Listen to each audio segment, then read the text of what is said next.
कर्पूरगौरं करुणावतारं संसारसारं भुजगेन्द्रहारं सदा वसन्तं हृदयारविन्दे भवं भवानी सहितं नमामि।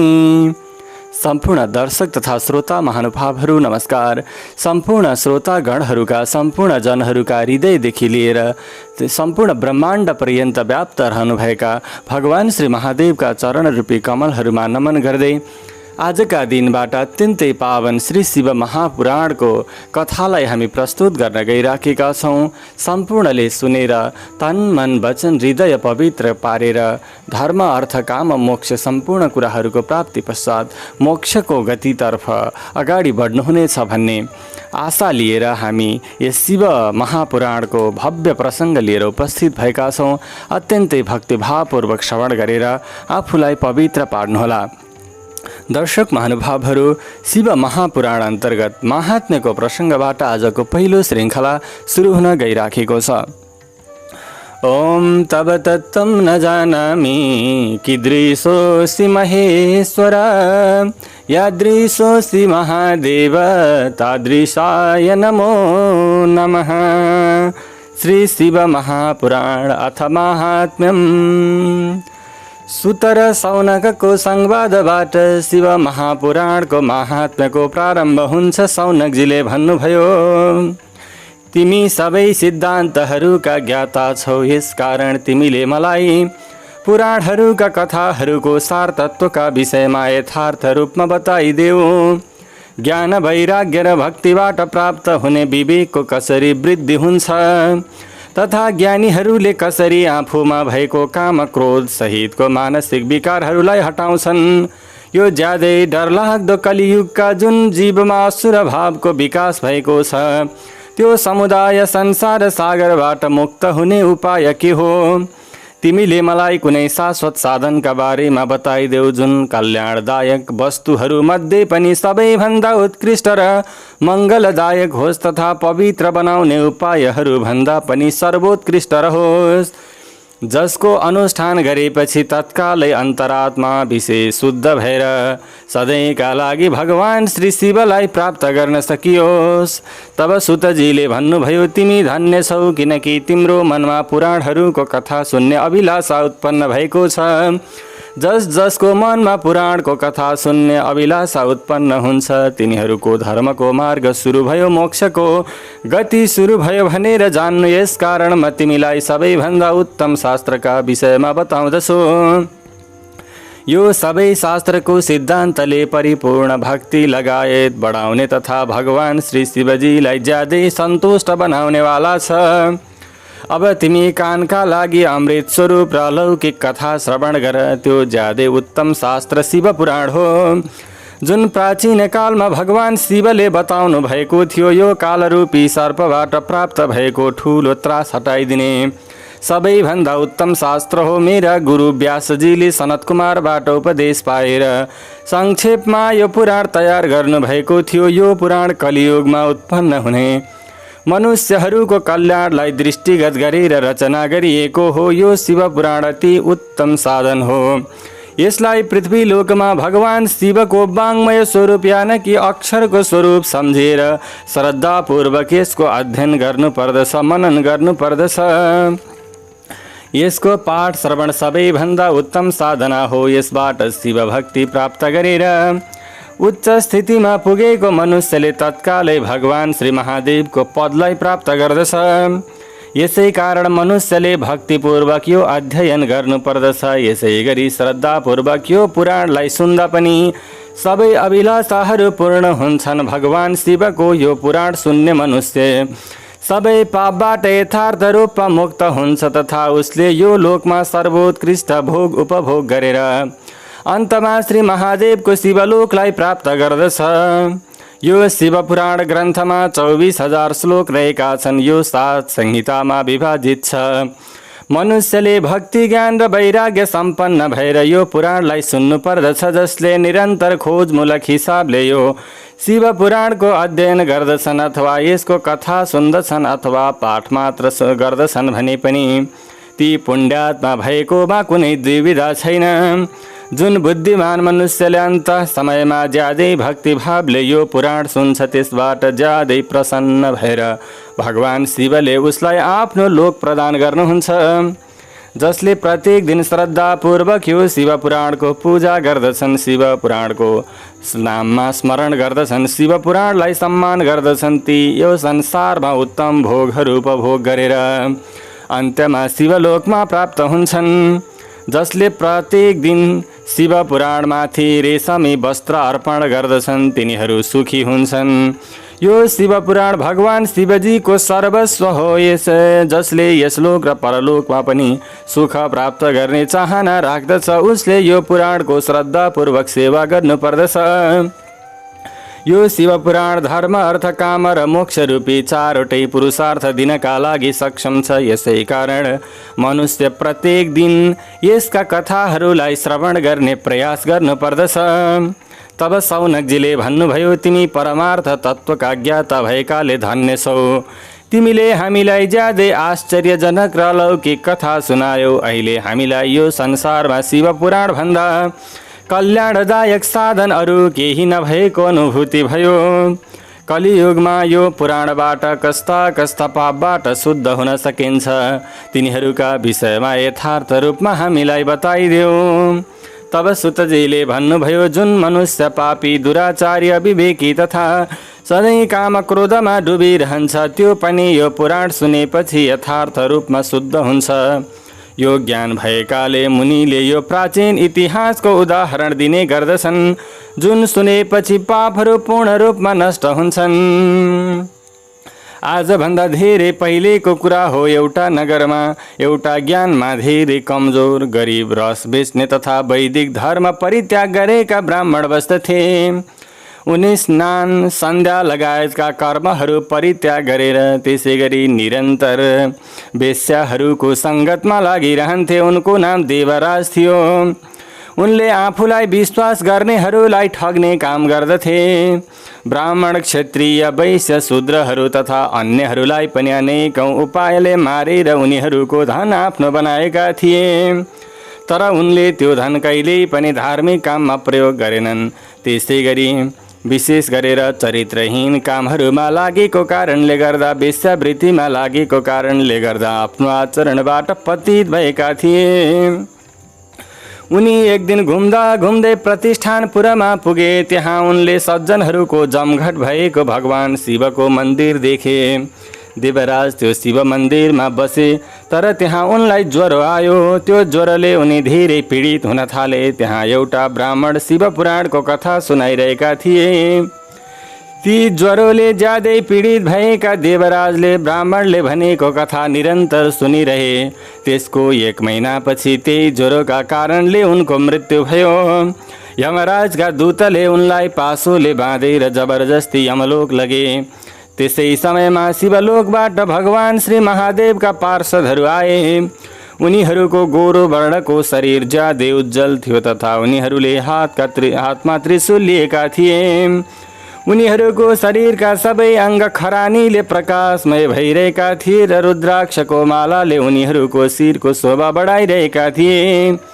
ती सबैले ज्यादै रिसाउँदै यमलोकमा आएर यमराजका दूतहरूलाई विशेष गरेर पटक पटक गाली अनि कुटपिट गर्दै देवराजलाई उनीहरूको बन्धनबाट मुक्त गराएर ज्यादै आश्चर्यजनक विमानमा राखेर कैलाश जान उत्साहित भए। त्यस समयमा यमलोकमा धेरै ठुलो कोकोहलो मच्चियो। त्यो कोकोहलो सुनेर धर्मराज आफ्नो भवनबाट बाहिर आए। ती साक्षात् दोस्रो रुद्र जस्तै देखिने 4वटा दूतलाई देखेपछि धर्मका ज्ञाता धर्मराजले तिनीहरूको विधिपूर्वक पूजा गरेर अलौकिक दृष्टिले हेर्दा उनलाई सबै कुराको ज्ञान भयो। उनले ज्यादै भयभीत हुँदै भगवान शिवका दूतहरूसँग कुनै प्रश्न गरेनन्। त्यसपछि ती दूतहरूले कैलाशमा गएर ती ब्राह्मणलाई भगवान शिवका नजिकमा पुर्याइदिँदा भए। तब सौनकले भन्नुभयो, यो प्रसङ्ग सुनेर मेरो मन ज्यादै आनन्दित भइरहेको छ। यसैले अब भगवान शिवमा भक्तिभाव बढाउने अर्को केही प्रसङ्ग छ भने पनि श्रवण गराइदिनुहोस्। तब सुतजीले भन्नुभयो तिमी भगवान शिवका परम भक्त भएकाले म तिमीलाई ज्यादै गोपनीय कथा सुनाउँछु। समुद्रको किनारमा एउटा वैदिक धर्मलाई परित्याग गरेका महापापी ब्राह्मणहरूको बसोबास भएको बास्कल नाम भएको नगर छ। ती सबै ब्राह्मणहरू ज्यादै दुष्ट स्वभाव सम्पन्न भएकाले तिनीहरूको मन सधैँ दूषित विषय वासनाको भोगमा मात्र लागिरहेको हुन्थ्यो। उनीहरू देवता र भाग्यमा कहिल्यै विश्वास नगर्ने कुटिल स्वभाव भएका थिए। तिनीहरू खेतीपाती गर्थे र आफूसँग धेरै डरलाग्दा हतियार राख्थे। तिनीहरू ज्यादै व्यभिचारी र विवेकी थिए। तिनीहरूलाई ज्ञान वैराग्य र सद्धर्मको अलिकति पनि ज्ञान थिएन। ती सबै पटमूर्ख भएका थिए। ती ब्राह्मणहरूको यस प्रकारको व्यवहारका प्रभावले त्यहाँ भएका अरू वर्णका मनुष्यहरू पनि तिनीहरूको जस्तै निन्दित विचार राख्न थाले। आफ्नो धर्मलाई परित्याग गर्न थाले। अविवेकी बन्दै जान थाले। यसकारण तिनीहरू सधैँ कुकर्ममा लागेर विषय वासनामा डुबिरहन्थे। त्यहाँका नारीहरू पनि कुटिल स्वभाव सम्पन्न आफ्नो इच्छा अनुसारको कार्य गर्ने पाप कर्ममा आसक्त घृणित विचार सम्पन्न र व्यभिचारिणी भएका थिए। तिनीहरूमा सद्व्यवहार र सदाचार नाम गरेको कुनै वस्तु थिएन। त्यो बास्कल नगरमा कुनै समयमा बिन्दुग नाम भएका ज्यादै नीच ब्राह्मण बस्दथे। उनी धेरै दुष्ट स्वभाव भएका र महापापी थिए। हुन त उनकी पत्नी ज्यादै सुन्दर थिइन्, तर पनि ती ब्राह्मण कुमार्गमा मात्र लागिरहन्थे। उनकी पत्नीको नाम चञ्चुला थियो। उनी सधैँ आफ्नो धर्मको पालना गर्थिन्, तर पनि ती ब्राह्मण विशेष गरेर अन्य स्त्रीहरूसँग लागेका थिए। यस प्रकारको कुकर्ममा लागेर ती बिन्दुगका धेरै वर्ष बिते। उनकी पत्नी चञ्चुला काम वासनाले ज्यादै पीडित भए तापनि आफ्नो धर्म नाश हुने डरले दुःख सहेर धेरै समयसम्म आफ्नो धर्मबाट विचलित भइनन्। तर आफ्नो दुराचारी पतिको आचरणबाट प्रभावित भएर आफ्नो शरीरलाई सम्हाल्न नसकेर अन्त्यमा उनी पनि दुराचारिणी बन्न पुगिन्। यसरी दुराचारमा लागेका ती पति पत्नीको धेरै समय त्यसै बित्यो। त्यसपछि विशेष गरेर शूद्र जातिकी एउटी नारीका पति बनेका ती ब्राह्मण बिन्दुग समयअनुसार मृत्यु भएपछि नरकमा पर्दा भए। यसरी धेरै समय नरकको दुःख भोग गरिसकेपछि ती पापी ब्राह्मण विन्ध्याचल पर्वतमा ज्यादै डरलाग्दो पिशाच भए। तथा आफ्नो दुराचारी पति बिन्दुगको मृत्यु भएपछि ती चञ्चुला धेरै समयसम्म पुत्रहरूसँग आफ्नो घरमा बसिन्। एक दिन दैवसँग कुनै पुण्य समयमा उनी आफ्ना बन्धु बान्धव सहित गोकर्ण क्षेत्रमा गइन्। उनले त्यहाँ गएर लोकलाजका कारणले तीर्थको जलमा स्नान गरिन्। त्यसपछि उनी आफ्नै तरिकाले आफन्तहरूसँग यताउता घुम्न थालिन्। यसरी घुम्दै जाँदा उनी कुनै देवताको मन्दिरमा पुगिन्। तथा त्यहाँ उनले एउटा ब्रह्मलाई जान्ने भएका व्यक्तिले वाचन गरेको भगवान शिवको ज्यादै पवित्र र मङ्गलदायक पौराणिक कथालाई श्रवण गरिन्। त्यस समयमा कथावाचकले जुन स्त्रीले आफ्ना पुरुष बाहेक अन्य स्त्रीसँग अनि जुन स्त्रीले आफ्नी स्त्री छोडेर अन्यसँग व्यभिचार गर्दछन् भने ती मृत्यु भएपछि यमलोकमा जान्छन्। त्यहाँ विशेष गरेर उनीहरूका अङ्गहरूमा यमराजका दूतले धेरै तातो बनाएको फलामको भाला हालिदिन्छन् भनिरहेका थिए। ती ब्राह्मणको मुखबाट यस प्रकारको कुरा सुनेपछि चञ्चुला डरले ज्यादै व्याकुल हुँदै काम्न थालिन्। जुन समयमा त्यो कथा वाचन गर्ने समय सकिएर सबै श्रोता त्यहाँबाट आफ्नो ठाउँतिर लागे, त्यस समयमा ती चञ्चुलाले भगवान शिवको कथा वाचन गर्ने ती ब्राह्मणसँग भनिन्। चञ्चुलाले भनिन्, मलाई आफ्नो धर्मको ज्ञान थिएन, यसकारण मबाट धेरै ठुलो दुराचार भयो। ममाथि दया गरेर मेरो उद्धार गरिदेऊ। आज तिमीले भनेको वैराग्य सम्पन्न कथा सुनेर म धेरै भयभीत भएकी हुनाले मेरो शरीर कामिरहेको छ तथा मलाई यो संसारप्रति वैराग्य लाग्न थाल्यो। म अविवेकी पापिनीलाई धिक्कार छ। म सधैँ र सबैले निन्दा गर्नका लागि योग्य छु। म ज्यादै घृणित विषयहरूमा फँसेकी हुनाले मैले आफ्नो धर्मलाई बिर्सेँ। यसको फलस्वरूप मैले कस्तो कष्टदायक दुर्गति भोग्नुपर्छ होला र त्यहाँ म पापिनीलाई कसले सहयोग गर्ला। मृत्युका समयमा मैले ती ज्यादै डरलाग्दा यमराजका दूतहरूलाई कसरी हेर्न सकुँला। ती दूतहरूले मेरो घाँटी पासो लगाएर बाँधेका अवस्थामा मैले कसरी सहन गर्ने होला, तथा नरकमा मेरो शरीर टुक्रा टुक्रा बनाउँदा कसरी सहने होला। यस समयमा मेरो हृदय चिरिएकाले म यथार्थ रूपमा नष्ट भएँ, किनकि म अनेकौँ प्रकारका पापमा यथार्थ रूपमा डुबेकी छु। तिमी मेरो गुरु र माता पिता सबै हो, म तिम्रो शरणमा पर्न आएकी छु, यसै कारण तिमीले मेरो उद्धार गरिदेऊ। तब सुतजीले भन्नुभयो, यस प्रकारका कुरा गरिसकेपछि वैराग्य सम्पन्न भएकी चञ्चुला ब्राह्मणका चरणमा पर्दै भइन्। त्यसपछि ती विवेकशील ब्राह्मणले उनलाई उठाएर भने, ब्राह्मणले भने, शिव पुराणको यो कथा सुनेपछि भगवान शिवको कृपाले तिमीमा यो संसार प्रति वैराग्य उत्पन्न हुनु ज्यादै सौभाग्यको कुरा हो। अब तिमी निश्चिन्त भएर भगवान श्री महादेवका चरणमा जाऊ, शरणमा जाऊ। भगवान शिवको कृपाले सबै पाप तत्कालै नष्ट हुनेछन्। म तिमीलाई भगवान शिवको यसले परिपूर्ण भएको ज्यादै रहस्यमय कुरा बताउने छु, जसका आधारमा तिमीले उत्तम गति प्राप्त गर्नेछौ। भगवान शिवको कथा सुनेपछि तिम्रो बुद्धि यसरी पश्चाताप सम्पन्न र शुद्ध भएको हो। पश्चाताप पापकृतां पापानां निष्कृति परा, सर्वेषां वर्णितं सद्भिः सर्वपाप विशोधनम्। पश्चातापेनैव शुद्ध प्रायश्चित्तं करोति सः, यथोपदिष्टं सद्भिः सर्वपाप विशोधनम्। यो संसारका पाप कर्म गर्ने मनुष्यहरूका लागि पश्चाताप सबैभन्दा ठुलो प्रायश्चित्त हो। ज्ञानीहरूका अनुसार पापबाट शुद्ध हुने साधन हो। यसै कारण प्रायश्चित्त गरेपछि सबै पापबाट शुद्ध हुन सकिन्छ। जसले पश्चाताप गर्छ त्यसले यथार्थमा पाप कर्मको प्रायश्चित्त गर्दछ, किनकि ज्ञानीहरूले सबै पापबाट मुक्त हुने जुन उपदेश दिएका छन् ती सबै पश्चातापले सम्पन्न रहेका छन्। जुन मनुष्य विधिपूर्वक प्रायश्चित्त गरेर निर्भय हुन्छ तर आफूले गरेका कुकर्मका लागि पश्चाताप गर्दैन, त्यसलाई प्राय उत्तम गति प्राप्त हुँदैन। तर जसले आफूले गरेको कुकर्मको पश्चाताप गर्दछ त्यसले उत्तम गति पाउनेमा कुनै दुविधा छैन। यो शिव पुराण सुनेपछि जसरी बुद्धि शुद्ध हुन्छ त्यसरी अरू उपायबाट हुँदैन। जसरी ऐना सफा गरेपछि त्यसमा आफ्नो अनुहार स्पष्ट देखिन्छ, त्यसै गरी यो शिव पुराणको कथाले बुद्धि ज्यादै सफा हुन्छ। मनुष्यको शुद्ध चित्तमा पार्वती सहित भगवान श्री महादेव बस्नु भएको हुन्छ। यसबाट उहाँलाई प्राप्त गर्न सकिन्छ। यो उत्तम कथा सबै मनुष्यहरूको कल्याणको बीज हो। यसकारण शास्त्रीय विधि अनुसार यसको आराधना गर्नुपर्दछ। यसले यो संसार सागरबाट सधैँका लागि यथार्थ रूपमा मुक्त गरिदिन्छ। भगवान शिवको कथा सुनेपछि त्यसको मनन र विधिपूर्वक अध्ययन गर्नुपर्दछ। यसबाट चित्त शुद्ध हुन्छ भने चित्त शुद्ध भएपछि ज्ञान र वैराग्य प्राप्त हुन्छ।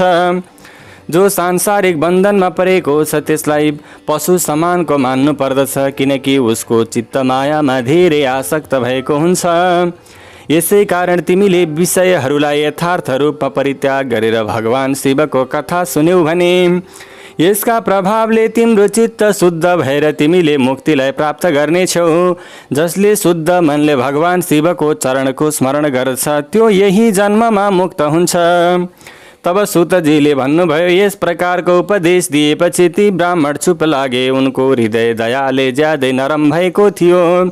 उनी एकाग्र भएर भगवान शिवको ध्यान गर्न थाले। त्यसपछि बिन्दुगकी पत्नी चञ्चुला मनमनै ज्यादै प्रसन्न भइन्।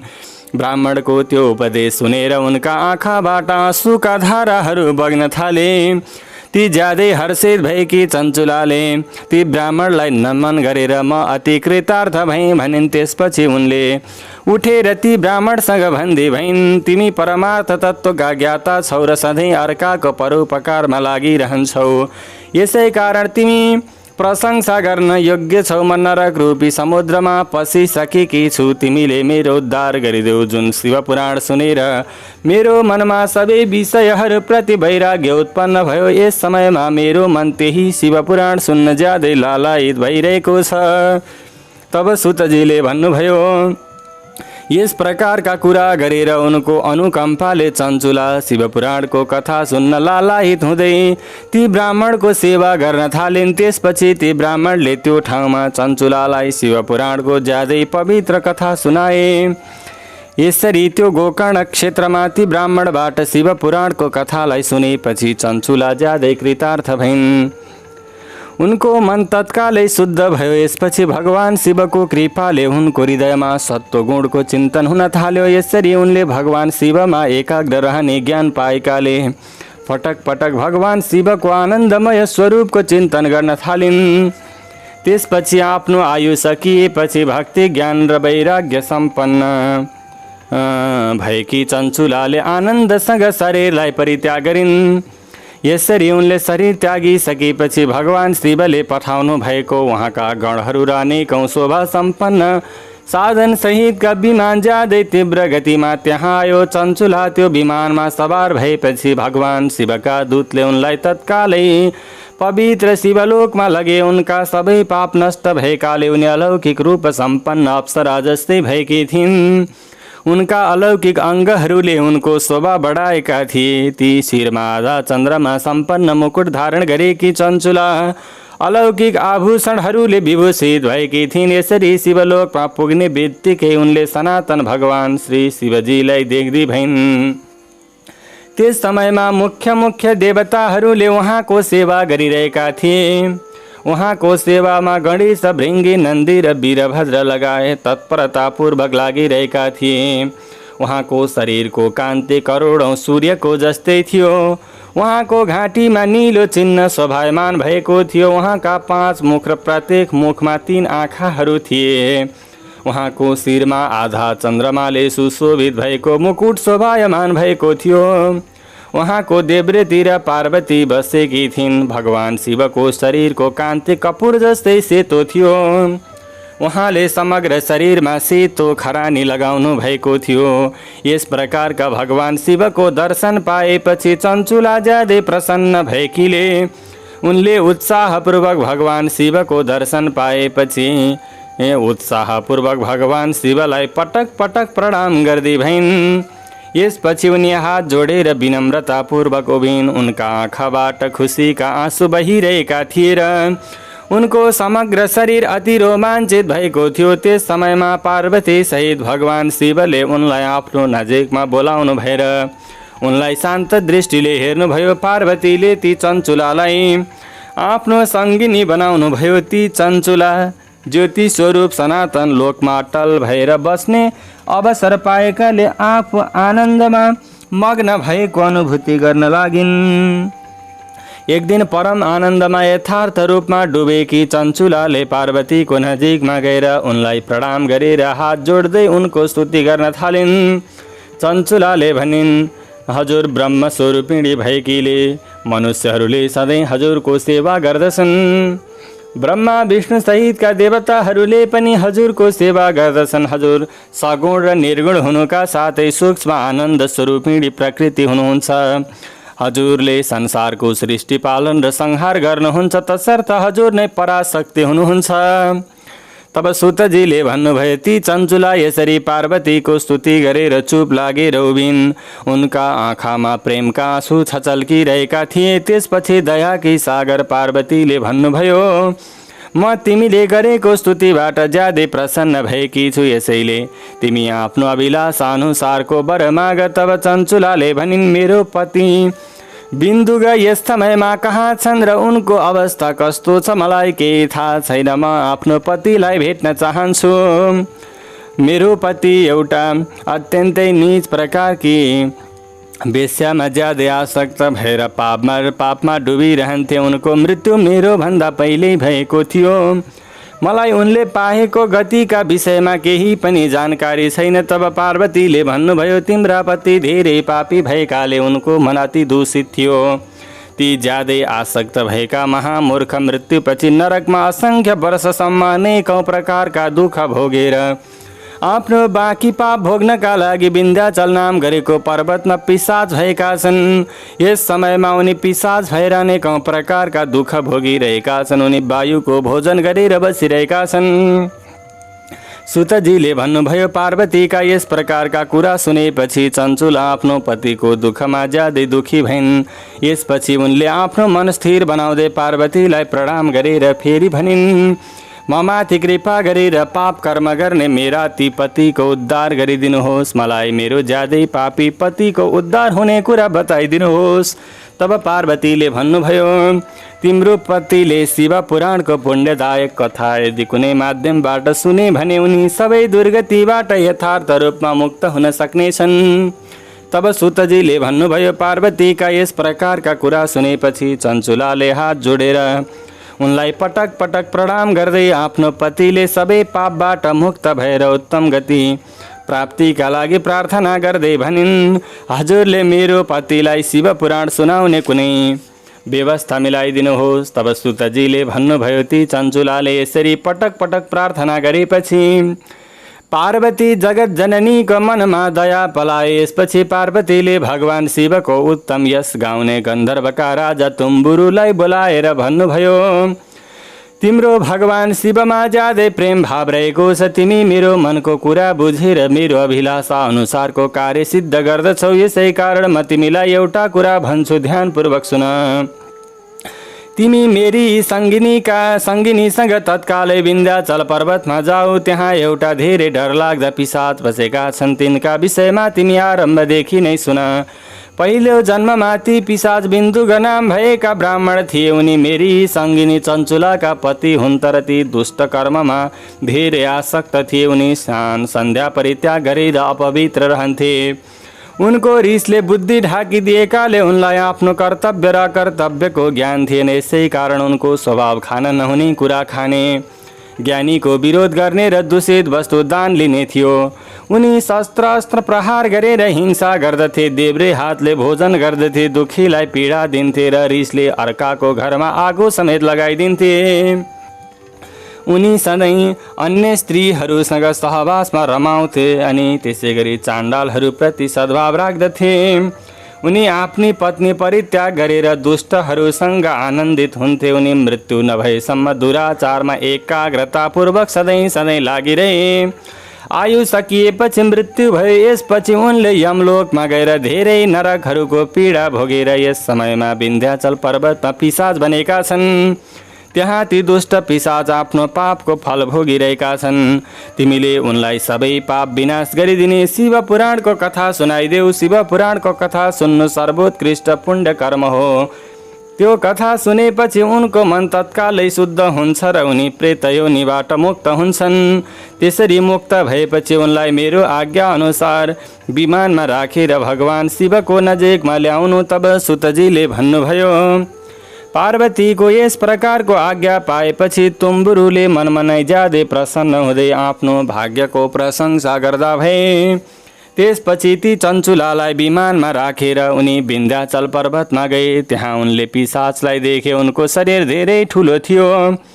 उनी कहिले हाँस्थे, कहिले रुन्थे र कहिले उफ्रन्थे। उनको आकृति धेरै डरलाग्दो थियो। भगवान शिवको यस गाउने तुम्बुरुले ती ज्यादै डरलाग्दा पिशाचलाई पासोले बाँधेर शिव पुराणको कथा वाचन गर्ने निश्चय गर्दै मण्डप लगायत बनाए। त्यस समयमा तीनवटै लोकमा पार्वतीको आज्ञा अनुसार एउटा पिशाचको उद्धारका लागि शिव पुराणको कथा सुनाउन तुम्बुरु विन्ध्याचल पर्वतमा गएको कुरा फैलिन पुग्यो।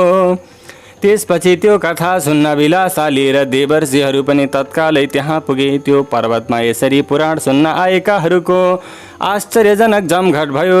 यसपछि तुम्बुरुले त्यो पिशाचलाई बाँधेर आसनमा राखी हातमा बिडा लिएर भगवान शिवको कथा सुनाउनलाई आरम्भ गर्दा भए। उनले पहिलो विद्येश्वर संहितादेखि 7औं वायवीय संहितासम्म महात्म्यसहित शिव पुराणको कथालाई सुनाए। त्यहाँ भेला भएका सबै शिव पुराणको समग्र कथा सुनेर ज्यादै आनन्दित हुँदा भए। यसरी शिव पुराण सुनेपछि ती पिशाचले आफ्ना पापबाट मुक्त भएर आफ्नो त्यो पिशाचको शरीर परित्याग गरेकाले तत्कालै उनको शरीर अलौकिक बन्न पुग्यो। उनको शरीरको कान्ति गोरो वर्णको भयो भने शरीरमा सेतो वस्त्र तथा पुरुषका लागि उचित सबै प्रकारका आभूषणले उनको शरीर प्रकाशमय भयो। उनी भगवान शिव स्वरूप भए। यसरी अलौकिक शरीर धारण गरेका बिन्दुग आफ्नी पत्नी सहित भगवान शिवका गुणको कीर्तन गर्न थाले। उनकी पत्नी अलौकिक स्वरूप सम्पन्न भएकी देखेर उनकी पत्नी अत्यन्त सुन्दर स्वरूपकी भएकी देखेर सम्पूर्ण जनहरूले उनको कीर्तन गर्न थाले। सबै आश्चर्यचकित भए। उनीहरूको मन आनन्दित भयो। ती बिन्दुक सुन्दर विमानमा सवार भएर आफ्नी पत्नी सहित शिवलोकतिर लागे। त्यहाँ पार्वती सहित भगवान शिवले बिन्दुकको सत्कार गर्दै उनलाई आफ्नो पार्षद बनाउनु भयो भने पत्नी चञ्चुला पार्वतीकी सङ्गिनी भइन्। यसपछि उनीहरू ज्यादै ज्यादै आनन्दपूर्वक त्यो शिवलोकमा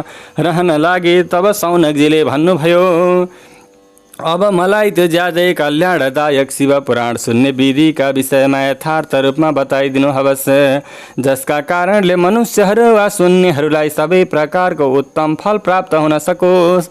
तब सूतजीले भन्नुभयो, अब म तिमीलाई समग्र फल प्राप्तिका लागि शिव पुराण सुन्ने विधिका बारेमा बताउँदछु। पहिले सके कुनै ज्योतिषीलाई बोलाएर व्यवधान रहित किसिमले शिव पुराणको कथा समाप्त होस् भन्ने अभिप्रायले उत्तम मुहुर्त निकाल्न लगाएर सबैतिर यहाँ शिव पुराणको कथा वाचन हुँदैछ। आफ्नो कल्याण चाहने मनुष्यहरूले यो कथा सुन्न आउनु होला भन्ने सन्देश फैलाउनु पर्दछ। भगवान शिवको मन्दिर, तीर्थ, वन वा आफ्नो घरमा शिव महापुराणको कथा वाचन गर्न र सुन्नका लागि सम्भव हुन्छ भने उत्तम मण्डप बनाउनु पर्दछ, अथवा शिवजी जहाँ हुनुहुन्छ त्यहाँ सम्झेर नमन गरेर पूजन गर्नु पर्दछ। त्यसै गरी भक्तिभावपूर्वक सबैतिरबाट मण्डपलाई सुशोभित पारेर भगवान शिवका लागि अलौकिक आसनहरूको तयार गरेर कथा वाचन गर्नेहरूलाई राख्नका लागि पनि आसन बनाउनु पर्दछ। यसरी नियमपूर्वक पुराण लगाएर पनि व्रत कथालाई, यो पुराणको कथालाई श्रवण गर्न सकिन्छ।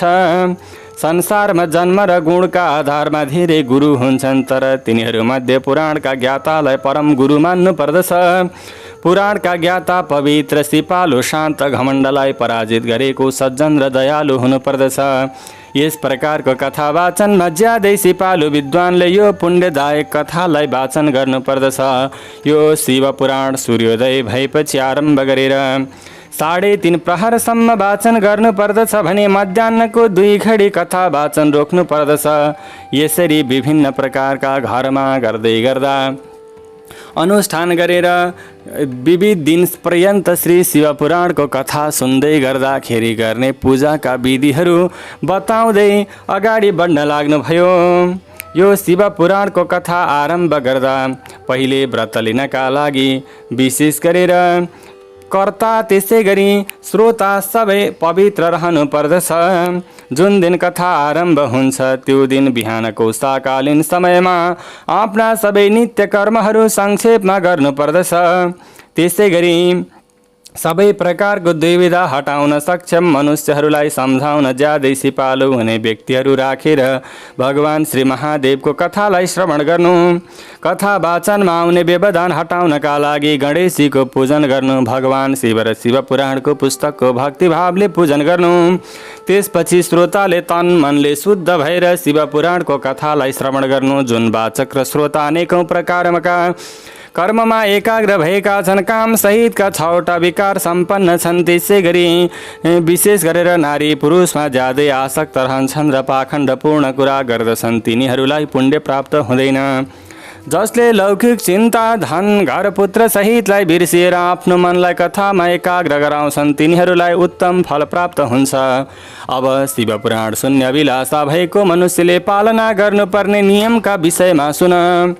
यो शिव पुराणको कथा नियमपूर्वक सुन्दा सहज रूपमा उत्तम फल प्राप्त हुन्छ। जुन मनुष्यले दीक्षा लिएको छैन तिनीहरूलाई यो कथा सुन्ने अधिकार हुँदैन। यसै कारण कथा सुन्ने अभिलाषा भएका सबै मनुष्यले पहिले वाचकबाट दीक्षा लिनुपर्दछ। जसले नियमपूर्वक कथा सुन्छ उसले ब्रह्मचर्यको नियम पालना गर्नुपर्दछ, भुइँमा सुत्नु पर्दछ, त्यसै गरी पातमा खानु पर्दछ र प्रत्येक दिन कथा सकिएपछि मात्र भोजन गर्नुपर्दछ। जसमा सामर्थ्य छ उसले पुराण समाप्त नभएसम्म उपवास बसेर शुद्धतापूर्वक भक्ति भावले यो शिव पुराणलाई श्रवण गर्नुपर्दछ। यो कथा सुन्ने व्रत लिएको मनुष्यले दिनमा एक पटक मात्र शुद्ध अन्नको भोजन गर्नुपर्दछ। जसो गर्दा सहज रूपमा कथा सुन्न सकिन्छ त्यसै गर्नुपर्दछ तथा शुद्ध पदार्थ खाएर यो कथालाई सुन्नु हुँदैन। यो कथा सुन्ने व्रत लिएको मनुष्यले 6वटा विकार ब्राह्मण, पतिव्रता स्त्री र सन्तहरूको निन्दा गर्नु हुँदैन। यो कथा सुन्ने मनुष्यले सत्य, शुद्ध, दया, मौनता, सरलता, विनय र उदारताका नियमहरूलाई पालन गर्नुपर्दछ। श्रोता निष्काम वा सकाम जे भए पनि उसले नियमपूर्वक कथालाई श्रवण गर्नुपर्दछ। यो कथा सुन्ने सकाम मनुष्यले आफूले चाहेको कुरालाई प्राप्त गर्दछ भने निष्काम मनुष्यले मोक्ष पदलाई प्राप्त गर्दछ। यसै गरी गरिब, क्षयरोगी, पापी, भाग्यहीन र सन्तान रहित कोही छन् भने पनि उनीहरूले पनि यो कथालाई सुन्नु पर्दछ। निर्लज्ज, विभिन्न प्रकारका जुन 7 प्रकारका दुष्ट जनहरू हुन्छन्, त्यसै गरी जसको घर बाडिएको छैन ती सबैले शिव पुराणको उत्तम कथालाई श्रवण गर्नुपर्दछ। स्त्री वा पुरुष होस् सबैले विधिपूर्वक यो शिव पुराणको कथालाई अवश्य पनि श्रवण गर्नुपर्दछ। यसरी शिव पुराण कथा भन्ने र सुन्ने कार्य सकिएपछि श्रोताहरूले ज्यादै भक्तिभावले भगवान शिवको पूजा जस्तै गरी पुस्तकको पूजन गर्नुपर्दछ। त्यसपछि कथावाचकको पूजन गर्नुपर्दछ। यसरी पुस्तक र वाचकको पूजन गरिसकेपछि वाचकको सहयोगीको पनि उनको योग्यता अनुसारको धन दिएर सत्कार गर्नुपर्दछ। त्यहाँ आएका सबै धार्मिक जनहरूलाई दक्षिणा प्रदान गर्नुपर्दछ। यदि श्रोता वैराग्यवान छ भने उसका लागि कथा सकिएको दिनमा शिवगीताको पाठ गर्नुपर्दछ। यदि श्रोता गृहस्थ छ भने उसले श्रवणको शान्तिका लागि हवन गर्नुपर्दछ। रुद्र संहिताका प्रत्येक श्लोकले होम गर्न उचित हुन्छ वा गायत्री मन्त्रले हवन गर्नुपर्दछ। किनकि यथार्थमा यो पुराण गायत्रीमय छ वा शिव पञ्चाक्षर मन्त्रले होम गर्न उचित हुन्छ। यदि होम गर्ने सामर्थ्य छैन भने आफ्नो क्षमता अनुसार होम गर्न योग्य वस्तु ब्राह्मणलाई दिनुपर्दछ। त्यो कार्यमा अपुग भएको दोष निवारणका लागि शिव सहस्रनामको पाठ वा श्रवण गर्नुपर्दछ। यसो गरेपछि सबै सफल हुन्छ किनकि तीनवटै लोकमा त्योभन्दा ठुलो वस्तुहरू केही छैन। यो कथा श्रवणको व्रत पूर्णताका लागि 11 ब्राह्मणलाई भोजन गराएर दक्षिणा दिनुपर्दछ। यदि सामर्थ्य छ भने 3 तोला सुनको एउटा सुन्दर सिंहासन बनाएर त्यसमा राम्रा अक्षरमा लेख्न लगाएको शिव पुराणको पुस्तक स्थापना गरेर त्यसको आह्वान लगायत विविध उपचारले पूजा गरेर दक्षिणा राख्नुपर्दछ। त्यसपछि ब्रह्मचर्यको नियम पालन गर्ने, आचार्यको वस्त्र आभूषण चन्दन सहितले पूजा गरेर दक्षिणा सहित त्यो पुस्तक दान गर्नुपर्दछ। यो पुराण दान गरेको फलस्वरूप भगवान शिवको कृपा प्राप्त गरेर त्यो श्रोता यो संसार सागरबाट मुक्त हुन्छ। शिव पुराणको यो आफ्नो अभिलाषा अनुसारको फल दिने समग्र महात्म्य तिमीलाई बताइदिएँ। यो शिव पुराणलाई सबै पुराणहरूको शिरको तिलक मानिएको छ, जो भगवान शिवको अति प्रिय रमणीय र सांसारिक रोग निवारक छ। ते जन्म भाज खलु जीवलोके वै सदा ध्यायन्ति विश्वनाथं। वाणी गुणान् स्तौति कथां शृणोति श्रोतद्वयं ते भवमुत्तरन्ति। जसले भगवान शिवको ध्यान गर्छ, जसका वचनले भगवान शिवका गुणहरूको कीर्तन गरिरहेका हुन्छन् र जसका कानले उहाँको कथा सुन्छन्, यो संसारमा त्यसैको जीवन सफल हुने भएकाले त्यो निश्चित रूपमा मुक्त हुन्छ। अस्तु ओम। हवस् त दर्शक महानुभावहरू, आजको श्रृङ्खलामा हामीले शिव महापुराण अन्तर्गतको महात्म्यको कथालाई श्रवण गऱ्यौँ। दर्शक महानुभावहरू, शिव महापुराणको महात्म्यमा आफ्नो घरमा विधिपूर्वक शिव पुराण लगाउँदा कसरी लगाउने भनेर पनि पुराणको पूजनको विधिलाई पनि बताइएको छ। विशेष गरेर हामीले अहिले यसरी श्रवण गर्दै गर्दा ती सम्पूर्ण विधिहरू तयार गर्न त्यसरी गर्न हामीलाई गाह्रो हुन्छ। तैपनि पवित्र समयमा तन मन वचन पवित्र गराएर भगवान श्री महादेवका यी लीलाहरूलाई यो अत्यन्तै पवित्र पुराणलाई श्रवण गर्दै जानुहोला। सम्भव हुन्छ भने आफूले पूजन गर्ने ठाउँमा भगवान श्री महादेवलाई केही अर्पण गर्दै यो कथा चल्ने समयसम्म हजुरहरूले पूजन गर्न सक्नुहुन्छ। अनि यो जुन पुराणको कथा रहेको छ यो श्रवण गर्न सक्नुहुन्छ। यदि सम्भव हुँदैन भने मनमा भगवानलाई विराजमान गराएर हजुरले कथा श्रवणलाई अगाडि बढाउन सक्नुहुन्छ। कथा श्रवणको मात्र पनि ठुलो पुण्य रहेको छ। यही जानकारी सहित यही भगवानको शिव महापुराणको महात्म्यको प्रसङ्गसहित भोलिका दिनमा अर्को श्रृङ्खला शिव महापुराणबाटै लिएर उपस्थित हुने बाचा गर्दै आजका लागि बिदा दिनुहोस्। नमस्कार। ओम कर्पूर गौरम करुणावतारम संसारसारम भुजगेन्द्रहारम सदा वसन्तं हृदयारविन्दे भवं भवानी सहितं नमामि।